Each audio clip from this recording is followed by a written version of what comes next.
Assalamualaikum warahmatullahi wabarakatuh. Assalamualaikum semuanya buat para pecinta dan penggemar dari Teras Panama. Kira-kira malam ini Bang Dimas siapa bintang tamu yang harus kita hadiri ini? Wah, ini pemilik Jakarta sebenarnya. Pemilik Jakarta. Ya, ini satu Yang tahun. berkuasa ya? Ya, dulu 1 tahun sebelum ini Bang Ari paling dicari banyak orang. Oh gitu. Apalagi gara-gara koma doang. Wah, saya rasa HP-nya udah blank itu. siapa nih gubernurnya? Kira-kira siapa kira-kira? Ketua KPUD DKI Jakarta, Ketua KPUD DKI Jakarta. Bang Wahyu Dinata. Ya, ini dia Bang Wahyu Dinata. Siap, Bang. Makasih. Malam, Bang Wahyu. Makasih, siap. Sehat ya? Alhamdulillah. Terima kasih. Bang Wahyu sudah sempat datang di Ya, terima kasih juga nih kita sudah diundang silaturahmi hari ini gitu mudah-mudahan kan. apa yang kita bicarakan pada malam hari ini dapat menjadi inspirasi masyarakat luas ya. Siap, Iya. makasih Bang. Dan juga gimana kabarnya untuk menghadapi pemilu 2009?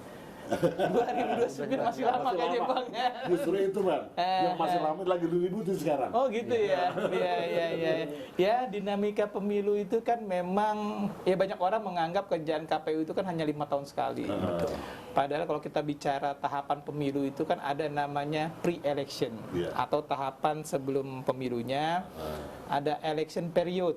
Election period itu masa pemilunya tuh. Yang di saat itu kita istilahnya sering dicari orang lah kayak gitu kan karena pemilu gitu kan. Kalau pemilu ya. Nah, itu terus ada lagi yang ketiga itu post election. Post election itu pasca pemilu. Jadi sebenarnya sekarang ini di 2026 ini 2025 2026 ini kan kita sebenarnya masuk kepada post election. Nah, nanti menjelang 2027, 2028 dan 2009 itu kita masuk ke namanya pre-election. Pre-election itu persiapan pemilu kembali. Ya, karena emang 5 tahun sekali dan orang banyak menganggap KPU itu kerja pemilu doang, padahal enggak. Oh, banyak ya kegiatan. Iya, banyak. Di sebelum tahapan tuh biasa kita menyiapkan aturannya. Nah, aturan kita itu berpegangan kepada undang-undang yang nanti akan ditetapkan atau dibuat oleh DPRD ya, DPR RI ya istilahnya, wakil-wakil rakyat kita. Terus pasca pemilu kita menjalankan tahapan pemilihannya.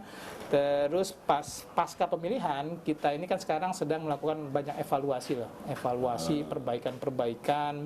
Dan yang paling penting kita ada beberapa program ya. Salah satunya misalnya melakukan pendidikan pemilih berkelanjutan. Nah, ini sebenarnya penting nih, pondasi demokrasinya tuh di sini sebenarnya. Karena bagaimana tantangan kita mengurangi politik uang, terus bagaimana tantangan kita membuat masyarakat dewasa kan proses pemilihan dan segala macam. Nah, itu banyak sebenarnya kerja kita. Tapi menurut narasi yang saya dengar, ya, yang lagi ramai sekarang, Iya. bahwa DPRD itu nanti dipilih oleh DPR. Kira-kira KPU masih pakai nggak? Nah, ini yang unik juga di KPU. KPU ini kan pelaksana undang-undang. Jadi pelaksana undang-undang itu apapun keputusannya, konsensusnya apapun yang nanti ditetapkan oleh wakil-wakil rakyat kita ya, pemerintah ya, dengan pemerintah dengan produknya itu ada legislasi ya, perundang-undangan ya, KPU ikut aja. Oh, ikut aja. Ya, ikut aja. Ada KPU, ada Panwaslu ya. Ada itu kita ikut, proses seperti apa ya kita ikut undang-undangnya. Jadi rakyat Indonesia atau masyarakat Jakarta tunggu aja dulu prosesnya. Apapun mau dipilih secara langsung atau melalui badan perwakilan, nah itu bagian dari proses demokrasi lah. Tapi sampai saat ini menurut ya pendengaran saya ini hasil dari banyak lah Bang di ruang publik lagi dibicarain ya. Tapi izin Bang Wahyu, kalau menurut pendapat pribadi Bang Wahyu itu lebih relevan pilkada itu nanti ke depan pemilihan gubernur ya, diwakilkan DPRD atau masyarakat? Ini pandangan pribadi aja. Nah, itu dia tuh. Posisi saya kan sebagai ketua KPU di sini. Kalau pribadi kita bisa di belakang layar. Yang pasti memang demokrasi harus tetap dijaga lah ya. Demokrasi tetap dijaga. Di konstitusi kita, di Undang-Undang Dasar 1945 itu memang dijelaskan ada beberapa metode demokrasi ya. Salah satunya demokrasi langsung atau pemilihan secara demokratis. Nah, pemilihan demokratis ini memang belakangan ini dimaknakan sebagai melalui Dewan Perwakilan lah kayak gitu. Diwakilkan ya. Diwakilkan. Nah, ini sebagai penyelenggara gitu kan, tentu saja kita menunggu nanti hasil seperti apa. Kalau nanya pribadi nanti kita habis ngopi-ngopi kan kita bisa. Kalau pribadi saya emang enggak usah. Oh gitu ya. Karena survei saat ini masih 70%, rakyat harus milih semua. Oh bis langsung. Ya. Tapi enak Bang Arifin, Iya. pas kayak ini diajak ngopi. Iya. Masih udah lagi. Ya ini kan masih ada kopinya. Oh iya Bang, Iya. mau tanya lagi, tantangan demokrasi khususnya ya di tingkat DKI itu apa sih tantangannya sih? Ya tantangan demokrasi di DKI ini kan tipologinya kan perkotaan. Nah, tipologi perkotaan ini memang punya ciri khasnya ya. Salah satunya itu misalnya individualis lah ya. Individualis. Terus lebih melek teknologi. Nah, terus kita tahu dinamika Gen Z sekarang kan yang memang ini menjadi pola-pola kita tantangan kita untuk melakukan sosialisasi di bawah. Iya. Misalnya apakah masih efektif sosialisasi dengan mengumpulkan masyarakat gitu kan. Nah, apakah memang melalui sosial media. Nah, ini yang memang tantangan kedepannya ini harus kita harus kita kembangkan lagi. Tapi memang kita lihat kalau kita berpatokan pada pemilu dan pilkada kemarin, yang paling menjadi pertanyaan atau tantangannya itu mengenai partisipasi pemilih. Nah, partisipasi pemilih ini Jakarta itu tadi karena saya bilang tadi tipologinya perkotaan. Memang realitasnya tidak banyak partisipasinya. Nah, ini tantangan kita. Apakah mereka tidak datang itu karena memang bagian dari sikap politik gitu kan, nggak datang ke TPS, atau memang ini hanya sebatas ya apatisme mereka aja gitu kan. Nah, ini yang harus kita tetap sosialisasikan, kita sampaikan kepada masyarakat bahwa penting mereka untuk menyampaikan suara mereka ke dalam bilik suara lah. Karena ibaratnya kalau kita berkontribusi terhadap pemilihan, kan kita masih punya hak lebih lah sebenarnya untuk bisa menuntut. Kita nyoblos aja kagak, terus nanti kira-kira kayak gitulah ya. Jadi memang kita terus mengajak masyarakat DKI Jakarta untuk lebih aktif lagi lah untuk datang ke tempat pemungutan suara. Terus Bang, izin Bang, ini kan ketika ketika pemilu terjadi lah, mungkin Abang selalu dibilang berpihak ke sini itu integritas apa sih Bang yang Abang bangun untuk keduanya? DKI kan main 3 tuh Bang, pasti fitnah itu kan sering berjalan tuh. Bang Wahyu nih pro ke sini. Padahal dasarnya itu kan nggak ada. Itu gimana tuh Bang? Sebenarnya integritas itu harga mati ya bagi seorang penyelenggara pemilu. Nah, makanya hal-hal yang berkembang di masyarakat itu harus kita buktikan dengan kerja dan kinerja kita. Kenapa harus kita buktikan? Karena memang kalau kita sedikit aja ya, maksudnya tidak melakukan aturan main yang ada, itu bisa jadi kita dibilang melakukan keberpihakan. Ya, makanya kemarin itu pada proses rekapitulasi, mungkin DKI menjadi provinsi yang paling transparan lah. Transparan itu dari tingkat kecamatan itu kan divideokan live gitu kan, di tingkat kota live juga, di tingkat provinsi live. Jadi memang tidak ada celah memang untuk orang melakukan kecurangan-kecurangan. Nah, inilah yang diperlukan oleh seorang penyelenggara pemilu untuk memastikan semuanya sesuai aturan main. Kadang-kadang kita sesuai aturan main aja diduga-duga yang enggak kan. Wah, ini ketua KPU berpihak ke A, ketua KPU berpihak ke B. Padahal kan faktanya kemarin di Jakarta itu ya semua berjalan sesuai dengan aturan main yang ada. Dan itu bisa terlihat dari hasilnya kan, hasil yang kita umumkan dan kita tetapkan memang hampir sama dengan apa hasil yang dipunyai oleh publik. Karena publik kan juga bisa mengakses kan melalui Sirekap kan. Oh, suaranya di TPS ini berapa dan segala macam. Kira-kira kayak gitu. Nah, itu Bang, perihal Sirekap ini mungkin perlu juga sih disosialisasi dari Abang tuh. Maksudnya Sirekap itu apa sih? Soalnya mungkin ada sedikit lah masyarakat lah. Terutama maaf ya Bang, tim-tim pemenang calon-calon. Wah, ini Sirekap error ini itu gimana tuh Bang, mesti dijelasin tuh Bang. Iya, Sirekap ini kan alat bantu sebenarnya. Jadi kalau kita bicara pemilu di Indonesia itu terkenal dengan istilahnya the most complicated one day election in the world. Jadi pemilu satu hari paling kompleks di dunia. Iya. Jadi nggak ada di dunia ini orang menyelenggarakan pemilu seperti Indonesia. Misalnya di India, itu pemilihnya miliaran itu. Tapi pemilunya bisa berbulan-bulan. Bulan ini di sini, minggu ini di sini, ini di sini. Jadi mereka tidak dilaksanakan dalam satu hari. Oh, nggak serentak ya? Nggak serentak. Oh. Nah, di Amerika juga pemilihannya melalui electoral college yang memang sudah dirancang tidak dilakukan dalam satu hari bersamaan. Nah, kalau di Indonesia enggak. Indonesia itu dalam satu hari serentak se-Indonesia. Kalau nggak salah se-Indonesia itu ada 500 juta lebih lah, 500 lebih ribu TPS lebih Iya, dilakukan serentak dalam satu hari. Nah, inilah yang sebenarnya harus kita tetap jaga ya, proses transparansinya. Makanya kalau ada pertanyaan tadi Sirekap ini gimana? Justru Sirekap ini alat bantu untuk memastikan semua proses atau suara rakyat itu terjaga dari TPS sampai dengan penetapan. Nah, Sirekap itu memastikan bahwa semua masyarakat, semua pemilih bisa mengontrol hasil. Jadi abang misalnya, Bang Arifin mau lihat misalnya benar nggak nih tadi yang ditetapin di TPS saya tadi sore gitu kan? Tinggal masuk ke Sirekap, lihat hasilnya, dan itu bisa disamakan nanti di tingkat kecamatan gitu. Jadi kalau ada kecurangan, penyimpangan segala macam, masyarakat atau rakyat bisa mengontrol langsung. Jadi saya pastikan Sirekap itu bagian dari teknologi informasi yang dikembangkan KPU untuk menjamin transparansi dan akuntabilitas hitungan suara lah kayak gitu. Oke. Ya, itu Bang.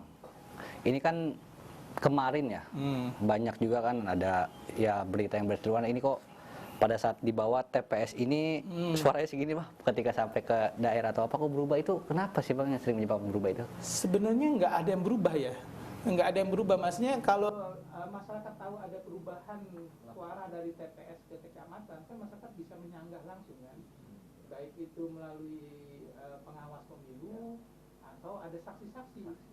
Jadi KPU itu melakukan proses rekapitulasi itu bukan sendirian. Ada pengawas pemilu di sana.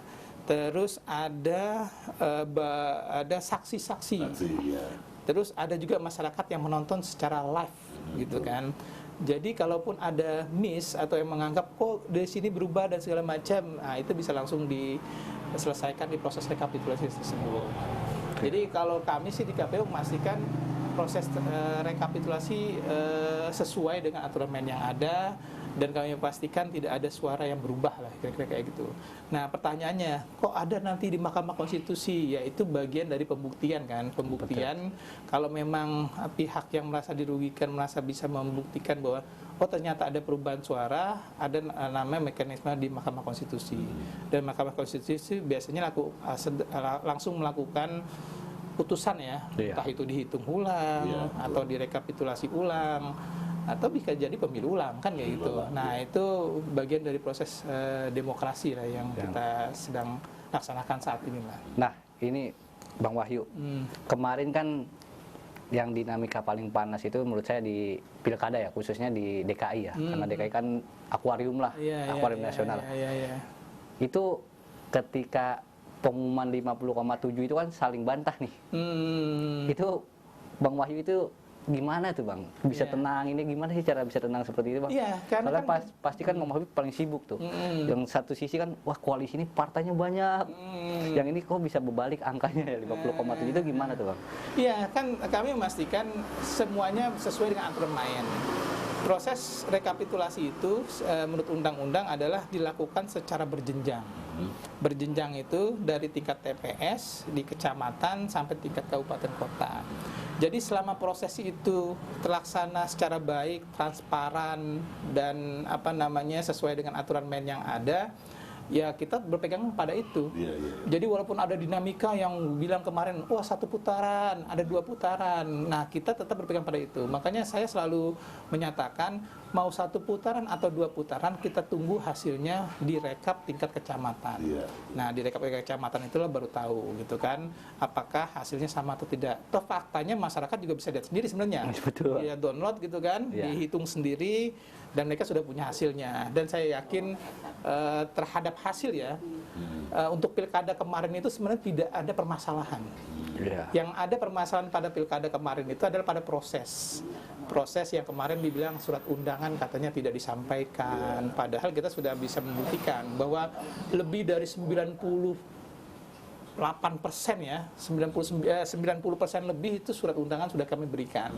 Tapi kan, nah yang namanya masyarakat Jakarta kan kadang-kadang pas kita kasih dia tidak ada di tempat, masih ngojek gitu kan, atau apa segala macam. Biasanya ya biasanya untuk menghindari itu disalahgunakan, biasanya di aturan main kita itu kita pastikan mereka bisa meminta sampai H-1 di tingkat kelurahan. Jadi pastikan mereka tidak disalahgunakan surat undangan memilihnya itu. Nah, kira-kira gitu. Nah, itu Bang, ini kan Pilkada DKI sudah selesai Bang. Ini pasca Pilkada itu kegiatan KPU apa tuh? Ya, tadi saya sudah sampaikan ada namanya post election ya. Post election itu pasca pemilihan. Setidaknya ada 3 program KPU ya. Pertama, melakukan pendidikan pemilih berkelanjutan. Nah, itu sosialisasi intinya ya, mengajak masyarakat atau memberi pengetahuan kepada masyarakat bahwa hak mereka itu penting. Ya, hak mereka penting. Makanya kan prinsipnya OPOV itu kan, one person, one vote, one value. Bahwa setiap orang itu suara sama. Saya ketua KPU sama ketua PPK di kecamatan suaranya sama. Saya ketua KPU sama ketua DPR sama suaranya karena cuma 1. Nah, ini yang harus dipastikan bahwa semua masyarakat merasa bahwa suara itu penting untuk bisa menentukan arah masa depan bangsa ke depannya. Jadi inilah yang sebenarnya kita pastikan ya menjadi salah satu program KPU. Kedua, ada namanya pendataan pemilih berkelanjutan. Pendataan pemilih berkelanjutan ini juga bagian dari program KPU ya, untuk memastikan, jadi besok itu kita nggak lagi sibuk mendata pemilih. Jadi abang sekarang nih, ini bisa lihat, abang ini terdaftar nggak untuk pemilu 2029? Bisa lihat nanti, lihat di website KPU, nanti memastikan. Nah, ketiga itu kita melakukan perbaikan teknologi sistem informasi. Ada namanya SIPOL, Sistem Informasi Partai Politik Berkelanjutan juga. Nah, itu 3 program KPU lah, kira-kira pasca pemilu. Kadang-kadang suka orang udah meninggal masih ada suaranya, itu gimana? Nah, sebenarnya orang meninggal, ini bagian pendataan ya.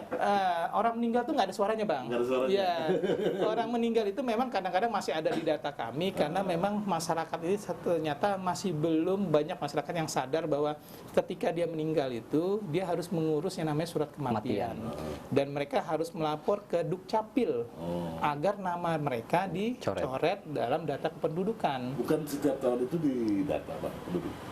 Setiap 5 tahun sekali. 5 tahun, kalau KPU kan sekarang setiap tahun kan melaksanakan itu. Nah, Capil itu mereka tidak akan menghapus data orang yang sudah meninggal kalau mereka nggak melakukan laporan ke Capil.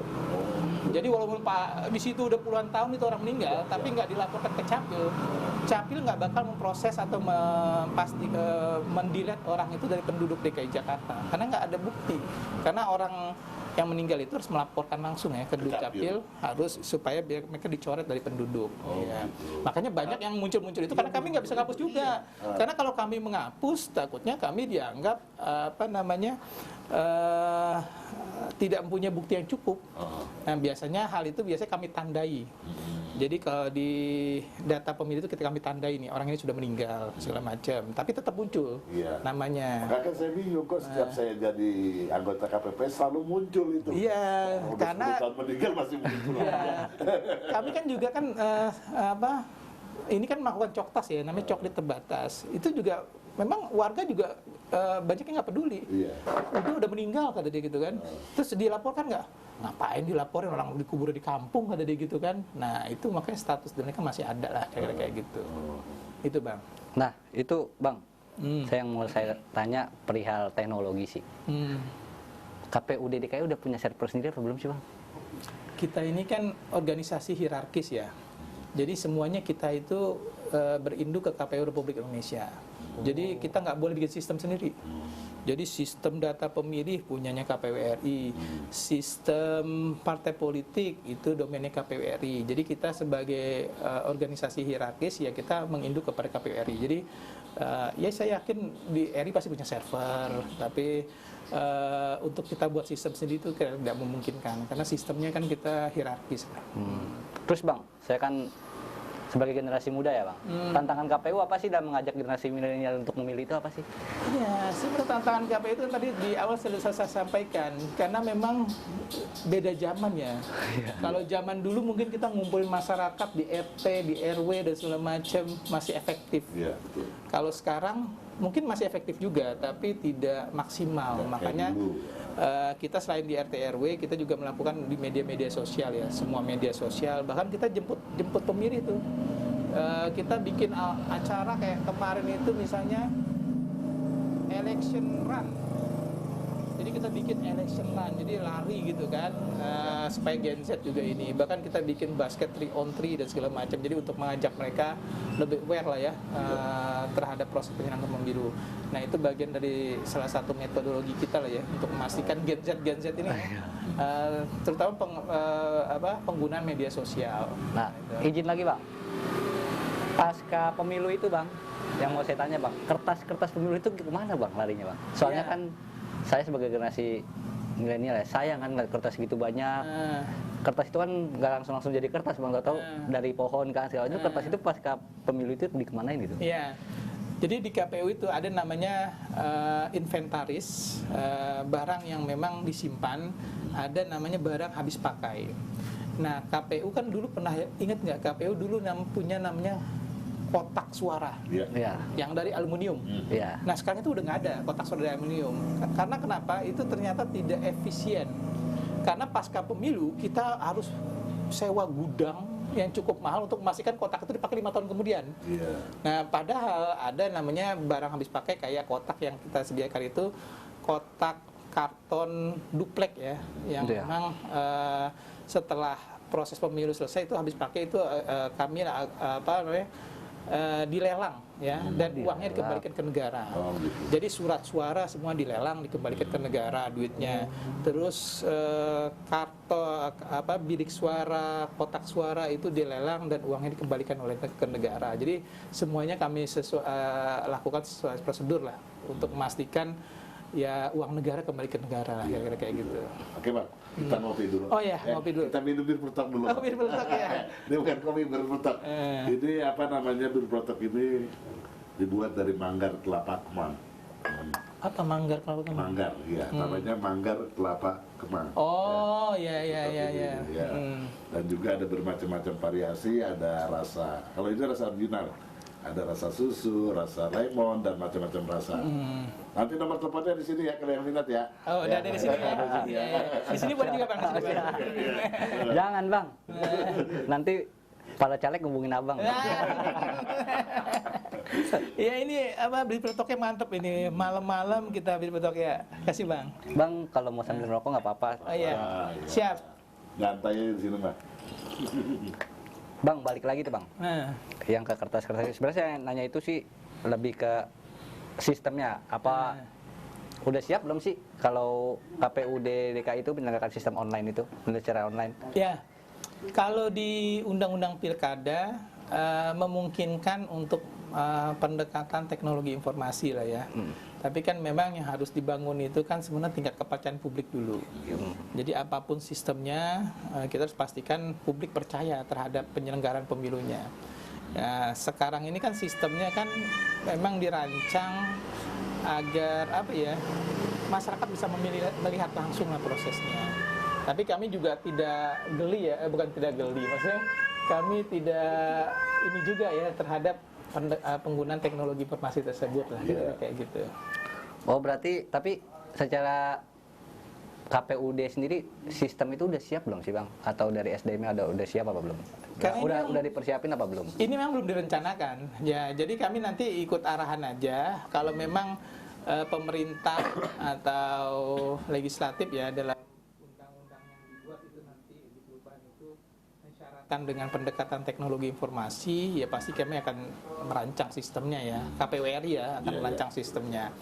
Tapi apapun itu kan itu bagian dari metodologi ya, metodologi bagaimana pemberian suara. Nah, pemberian suara itu kan bisa tadi online, bisa offline. Nah, kalau kepercayaan masyarakat sudah tinggi kepada penyelenggara pemilu, saya rasa nggak masalah lah. Ya, kita misalnya dipencet atau apa gitu kan, tapi ya prinsipnya kita ikut aja lah. Tapi sih kalau saya rasa Bang ya, DKI sih puas sih dengan kepemimpinan Abang. Masa? Iya, kelihatan sih.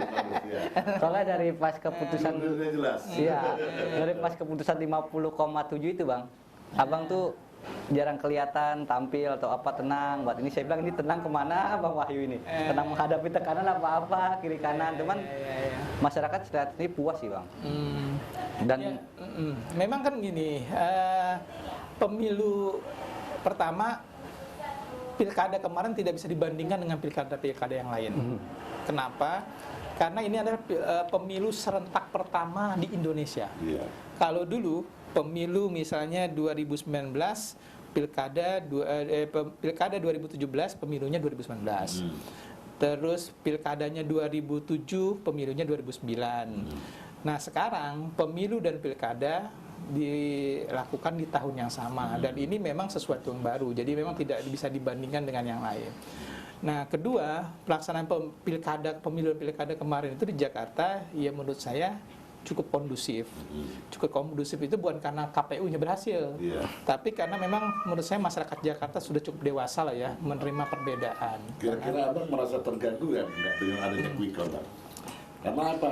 Abang belum sudah gitu, kira-kira duluan. Iya, kalau di peraturan perundang-undangan ya, di PKPU kami, Peraturan Komisi Pemilihan Umum, quick count itu bagian dari partisipasi masyarakat. Jadi lembaga survei itu punya hak untuk membuat quick count. Tapi kan udah ada aturannya. Mereka wajib mengumumkan itu kalau nggak salah 3 jam setelah ya. Jadi nggak boleh mengumumkan di proses lagi pemilihan atau lagi pencoblosan itu mereka ngomong nggak boleh. Makanya kan quick count itu rata-rata ya mereka baru bisa declare itu kalau nggak salah jam 3 atau jam 4 lah ya waktu Indonesia Barat lah ya. Nah itu karena sudah ada aturannya, karena itu bagian partisipasi masyarakat. Cuma sekarang ini kan Bang dengan adanya quick count ini orang jarang lagi nonton di TV Bang. Ya cuma setelah quick count menang udah malas. Jadi KPU kesianan gitu, gitu dari pagi sampai berhari-hari. Tapi hanya pemilu pilkada DKI Jakarta yang kemarin, semua lembaga quick count tidak berani untuk memutuskan siapa pemenangnya. Gitu. Hanya tahun kemarin aja. Iya, tahun kemarin itu nggak ada satupun lembaga survei yang bisa memutuskan siapa yang jadi pemenang di DKI Jakarta. Karena di DKI Jakarta punya keunikan. Dia bisa dia diatur kekhususannya bahwa gubernur yang terpilih di DKI Jakarta harus 50% lebih.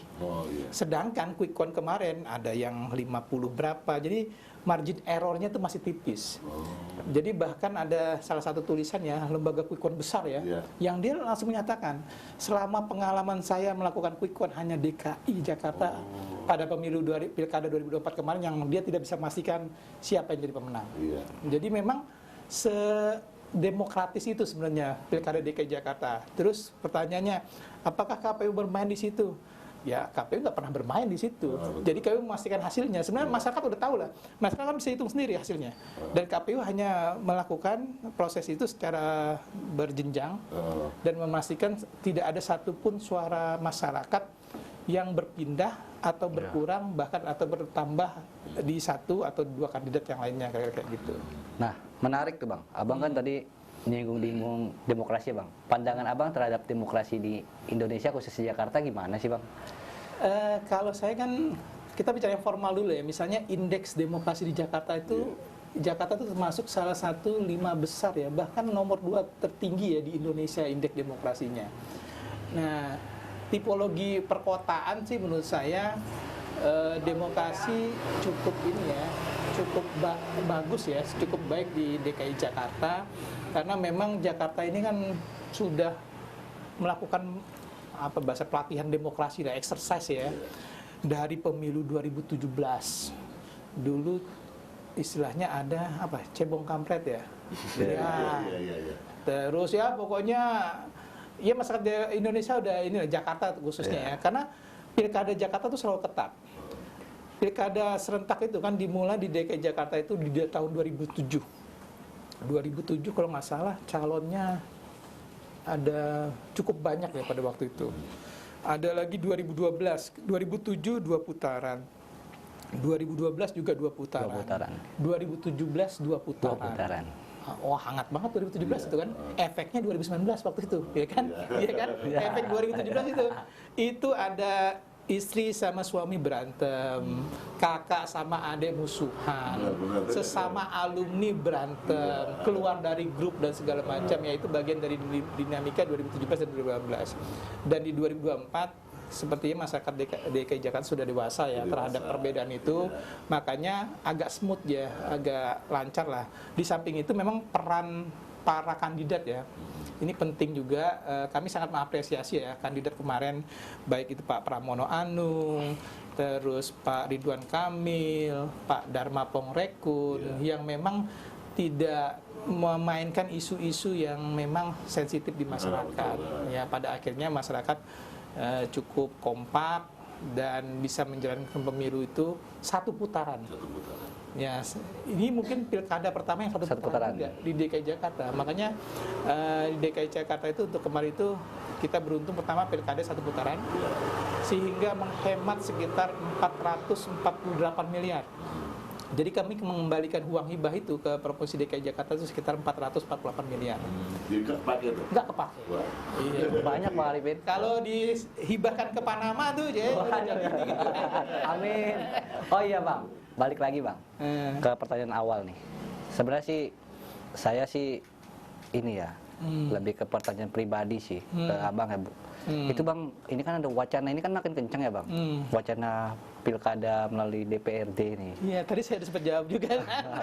Iya, ini menurut saya Bang, ketika maaf ya Bang, ketika ini nggak terus digaungkan kan pasti gol nih Bang.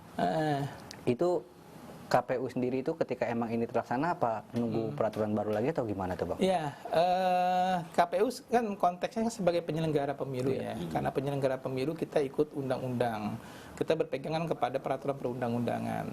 Nah, peraturan perundang-undangan itu yang sedang digarap sama wakil-wakil rakyat kita ya di Senayan. Jadi apapun keputusannya, kalau secara kelembagaan KPU pasti ikut.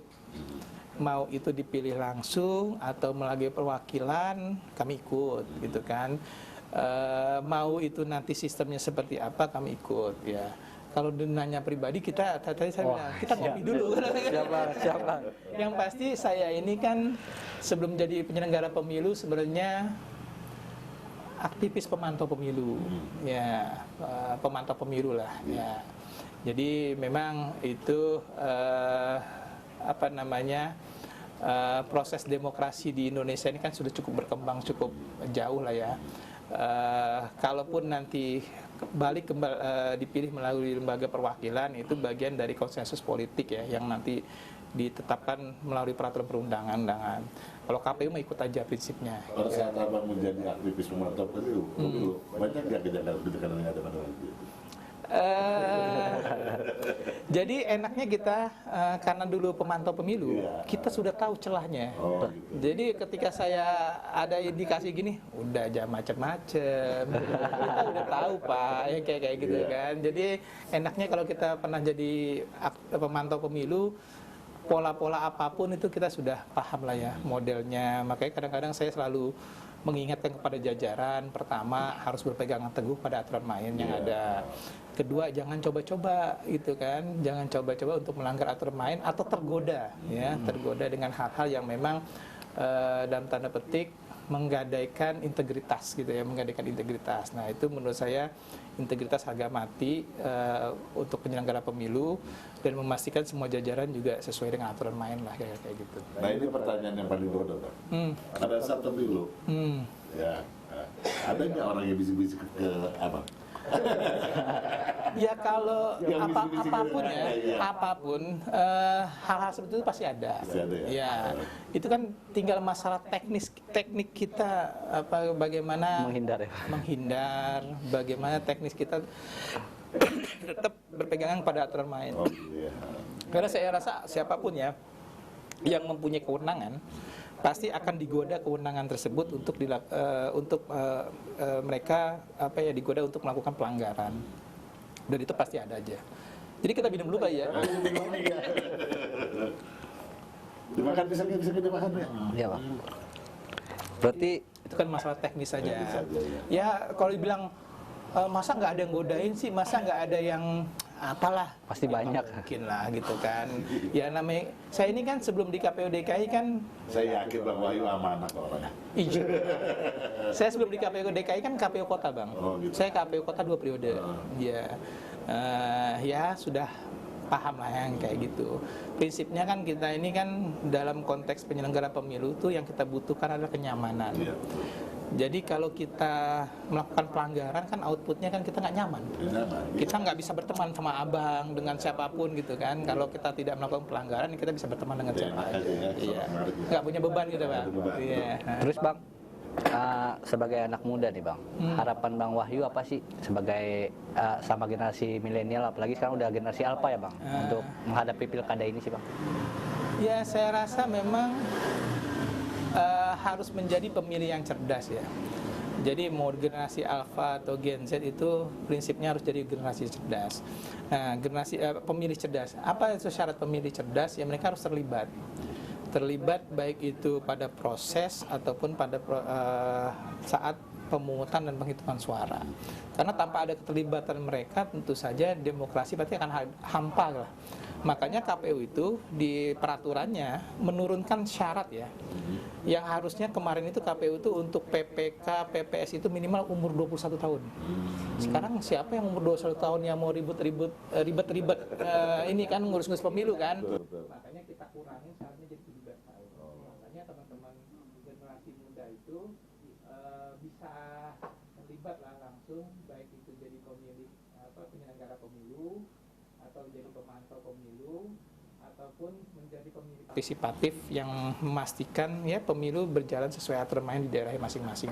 Nah ini tantangan kita ke depannya memang mengajak Gen Z itu. Nah kalau kita bicara, dulu kan saya kuliah di ilmu politik ya sebenarnya ya. Nah itu kan kalau bicara teorinya, partisipasi politik itu memang yang paling banyak itu dari piramida ya. Piramida partisipasi politik itu memang yang paling banyak itu di bawah itu adalah kaum apolitis ya, masyarakat yang apatis yang memang nggak peduli terhadap proses pemilu dan demokrasi. Nah ini yang kita coba bagaimana piramida itu terbalik lah. Jadi di sininya banyak, yang jadi aktivisnya banyak, terus yang apatis sedikit. Tapi itu ya sedang kita usahakan lah bareng-bareng lah. Karena itu bukan hanya tanggung jawab KPU sebenarnya, tanggung jawab negara, dalam hal ini pemerintah ya, pemerintah provinsi, bahkan ini juga menjadi tanggung jawab partai politik. Karena kalau kita bicara fungsi-fungsi partai politik, salah satunya itu yaitu melakukan pendidikan politik, rekrutmen politik, terus melakukan proses rekrutmen ya dan pendidikan politik itu kepada masyarakat untuk memastikan memang demokrasi berjalan secara maksimal. Nah, balik lagi nih Bang, ini kan yang saya tahu ya Bang, generasi Z ini dan Alpha ini kan cenderung malas lah, maaf ya tanda kutip ya Bang. Itu bisa nggak sih kita di DKI khususnya ya, pemilu itu nggak usah coblos lagi deh, tekan aja langsung ini. Iya, sebenarnya apapun itu DKI bisa melakukan. Tinggal kita punya landasan hukumnya, landasan yuridisnya, dan kita juga punya komitmen bersama ya, untuk memastikan itu berjalan sesuai dengan ini. Karena di Undang-Undang Pilkada kemarin sudah diatur dengan pendekatan teknologi informasi tersebut ya. Tinggal kita coba nanti melakukan simulasi atau apapun ya, kebijakannya seperti apa ya kita ikut. Sebenarnya kalau dengan pendekatan teknologi informasi, KPU juga pernah simulasi waktu itu. Jadi pendekatan 7 segment misalnya, 7 segment itu penulisan angka, jadi bisa langsung dibaca gitu kan, atau dengan scan dan segala macam. Tapi dengan penggunaan alat yang tadi saya bilang Gen Z itu kan, yaitu perlu proses lah ya. Tapi saya rasa Indonesia menuju ke arah itu ya. Bagaimana mensimplifikasikan proses pemilihan. Dan ini sih Bang, saya ini kan lagi greget lah perihal wacana kepala daerah melalui DPRD ini Bang. Kalau bisa Bang, titip pesan aja sih buat Abang, jangan lah Bang. Jangan melalui DPRD. Pesannya bukan melalui kita, ini melalui wakil-wakil rakyat sebenarnya. Bukan Bang. wakil rakyat ini maaf ya Bang, yang diharapin apa sih dari mereka? Mereka contoh ya Bang, mereka sering kunker keluar terkait pemilu segala macam. Contoh ke Jerman, Austria itu kan sudah menerapkan sistem online ya Bang. Cuma ketika balik kok nggak bisa diterapin lagi, ditambah lagi wacana mereka kan paling kencang nih Bang. Pilkada melalui DPRD ya. Ya itu sih harapan saya sih Bang sebenarnya sih. Ya saya rasa kalau banyak orang yang berharap ya wakil rakyat pasti akan mendengarkan kan kayak gitu kan. Soalnya kan lembaga survei juga hampir 80% itu kan nggak setuju pemilihan melalui DPRD ya Bang. Menurut saya pesan inilah kalau bisa Abang sampaikan ke KPU RI kan.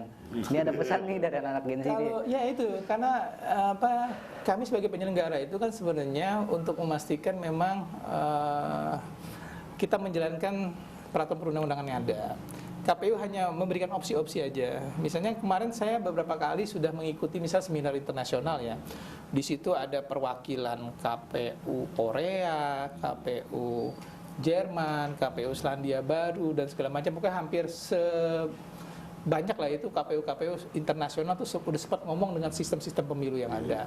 Nah, sistem-sistem pemilu itu kami sebagai KPU tuh hanya menyediakan data aja. Oh, kalau sistem pemilu ini begini, sistem pemilu ini begini, sistem pemilu ini begini, model pemilihan ini begini, model pemilihan ini begini, model pemilihan ini begini. Nah, keputusannya seperti apa? Itu bagian dari konsensus. Nah, konsensus itu kan yang nanti ditetapkan oleh wakil-wakil rakyat kita dan pemerintah dalam produknya adalah undang-undang. Nah, undang-undang itulah pijakan kami ya. Enggak, soalnya kalau saya pribadi ya Bang, kalau pemilihan itu diwakilkan melalui DPRD ya Bang, terutama kepala daerah itu, kalau menurut pandangan saya Bang, jadi kemunduran demokrasi loh Bang. Kita balik lagi Bang ke 25 tahun sebelumnya sih. Saya rasa ya namanya pandangan ya, banyak orang juga berpandangannya sama. Jadi cuman maksudnya kan pandangan saya kan kalau di sampling itu mungkin pada setuju mengarah ke saya sih Bang, karena kan dari dua lembaga survei lah, LSI Denny JA sama Burhanuddin Murtadi ya, itu di angka 8 dan Kompas pun lain 85% loh Bang nggak setuju diwakilkan. Ya kalau kami di KPU prinsipnya penyelenggara pemilu. Nah, karena penyelenggara pemilu kita ikut aja. Tapi kalau kita mau ngobrol lebih jauh, ya bisa juga kita ngobrol di warung kopi, gitu kan? Ya karena diundangnya sebagai ketua KPU nih Pak, ya kan? Diundang sebagai ketua KPU. Jadi tadi udah dicoba 3 kali kayak masuk situ kan? Udah susah juga kita kan? Iya. Bukan Bang Ari. Mumpung lagi ada ketuanya Bang Ari. Iya. Harapan. Jadi kita tetap sesuai aturan yang ada, gitu kan? Udah ketiga kali Pak tadi Pak, kita mungkin keempat lagi kita jawabannya sama Pak nanti. Mantan pemain rupanya. Nggak bisa ya. Nah ini Bang, mungkin dari saya mungkin yang terakhir ya Bang.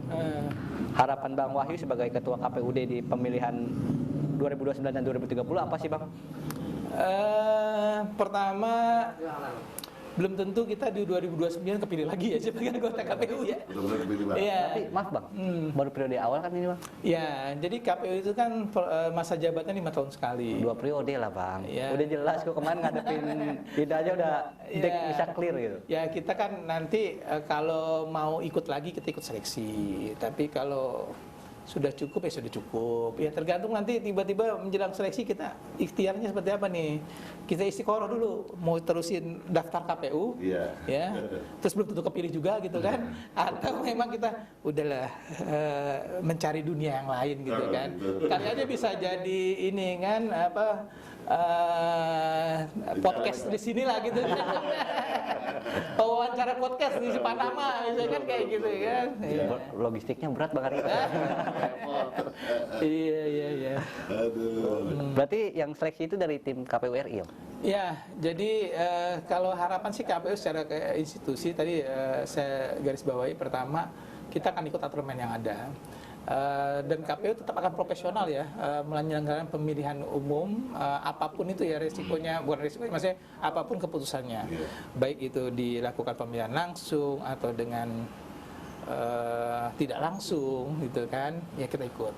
Nah tinggal nanti bagaimana peraturan perundang-undangnya. sebenarnya kita juga bertanya, kalau tidak langsung kita ngapain ya? Kalau Nah, itu Bang. Ya, tadi saya tanya sama Bang Wahyu. iya tadi kamu nanya, terus KPU ngapain kalau pemilihannya tidak langsung? Makanya Itu nanti ada di undang-undang itu pasti. KPU tugasnya ini, nah kita tunggu aja tugas di undang-undangnya apa. masa KPU ngawasin DPRD, Bang? Nah, saya nggak tahu juga itu tugasnya apa kira-kira. Iya, gitu. kalau tidak dan ini Bang, makanya kenapa dari tadi saya bertanya soal itu ya Bang. Kalau di Jakarta diterapin kan kemungkinan yang jadi gubernur kan bukan Mas Pram ya Bang. Saya nggak tahu itu. Enggak, secara kekuatan kan sendiri ya Bang. Iya. Kemungkinan kan, makanya aduh, ini sih harapan sih Bang. Iya.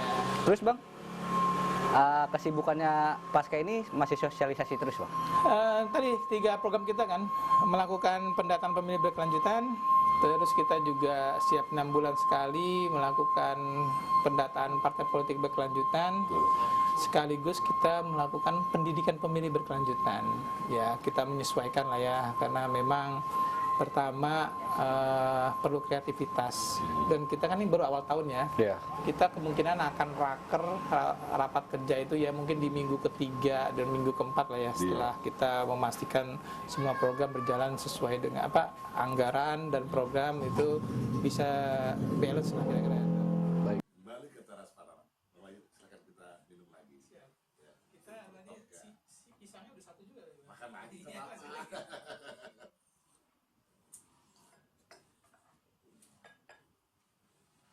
Apalagi yang harus dipertanyakan Bu Dimas ya. Nah, Kalau saya sih mumpung ada ketua KPU di sini nih. masih yang tadi tetap itu tantangan 2029-30 itu apa sih Bang yang udah dipersiapin? Ya tantangannya sih sebenarnya menyesuaikan aturan yang ada ya, karena kan tadi di Indonesia ini sistem pemilunya itu bisa jadi ada modifikasi ya. Kalau kemarin pemilihannya tidak serentak, sekarang serentak. Nah kita nggak tahu nih kedepannya itu apakah serentak lagi atau ada modifikasi yang lain. Nah itu kita kembali kepada pembentuk undang-undang lah ya. Jadi model seperti apa? Tentu saja KPU akan tetap bekerja secara profesional ya, karena itu bagian dari amanat perundang-undangan untuk sebagai lembaga penyelenggara pemilu. Yang harus diingat itu lembaga penyelenggara pemilu itu bukan hanya KPU sebenarnya. Kalau dalam undang-undang itu ada namanya Bawaslu, ada namanya DKPP. Bawaslu yang mengawasi, DKPP itu yang mengawasi kita semua. Jadi kita itu diatur ada kode etiknya sebenarnya, kode etik penyelenggara pemilu. Makanya salah satu harga mati itu ya integritas. Makanya kalau ada laporan masyarakat, ada anggota KPU melakukan keberpihakan, laporin aja. Wah, Wahyu berpihak nih ke partai A, Wahyu berpihak ke partai B, laporin aja, ya laporin, ya pasti dipecat, ya pasti dipecat, pasti gitu ya, karena harga mati itu, nggak boleh melakukan keberpihakan. Makanya ya sistem ini kita jaga lah ya, karena memang saling kontrolnya ada gitu kan. Jadi masyarakat kalau nggak puas sama saya ya laporin aja kan ya. Oh ternyata kemarin berpihak, kemarin curang, oh kemarin terima duit gitu kan. Nah dilaporin aja ya, besok pasti dipecat jadi. Tapi Bang, pernah nggak sih ada yang lapor pribadi Abang itu selama ini sebagai ketua KPU? Saya setidaknya seingat saya sudah 2 kali dilaporkan ke DKPP ya. Dewan Kehormatan Penyelenggara Pemilu, tapi itu lebih kepada teknis penyelenggaraan. Jadi kita dianggap tidak profesional. Dan dalam 2 kali laporan DKPP itu saya pernah diperingatkan sekali, terus sekali lagi pernah saya direhabilitasi. Jadi dianggap laporannya tidak benar, makanya harus direhabilitasi.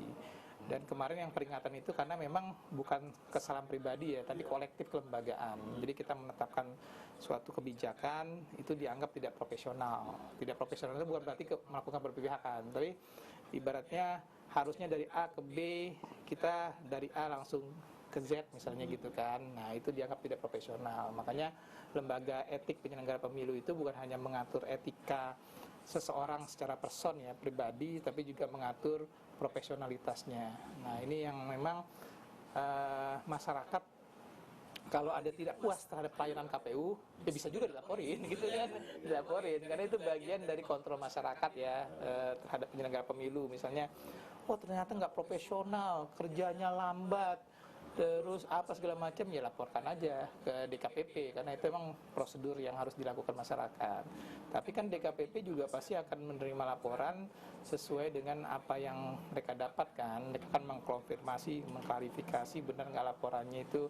Kalau tidak bersalah itu dilakukan namanya rehabilitasi, dan itu memang bagian hak kita juga. Masa kita udah dituduh terus kita hilang aja beritanya, ntar dicari lagi sama masyarakat, oh ternyata Wahyu pernah dilaporin, padahal hasilnya adalah keputusannya ada direhabilitasi gitu.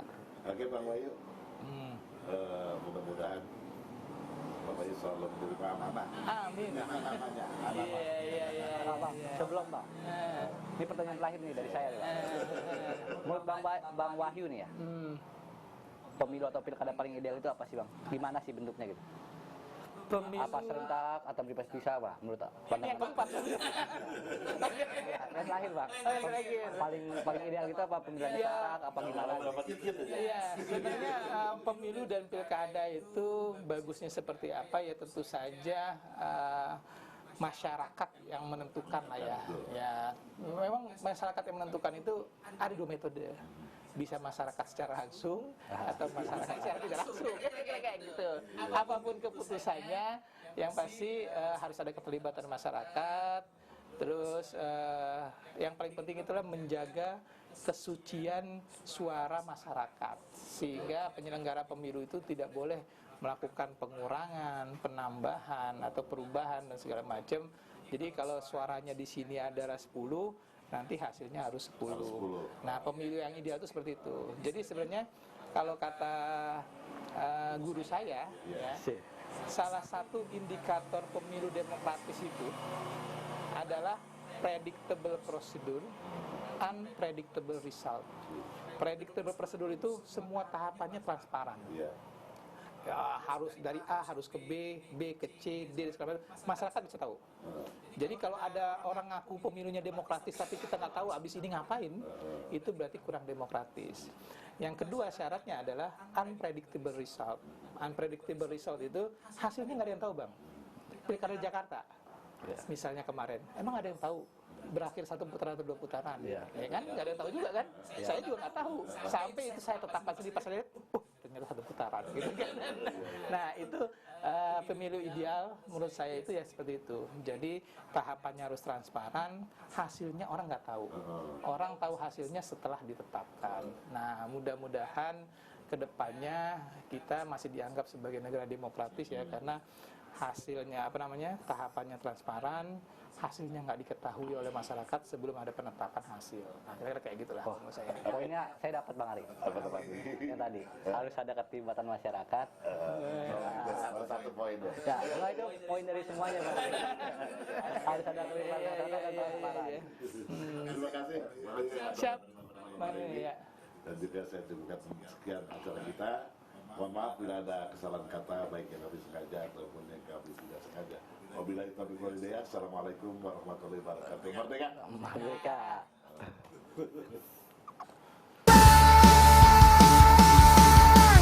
Teras Panama.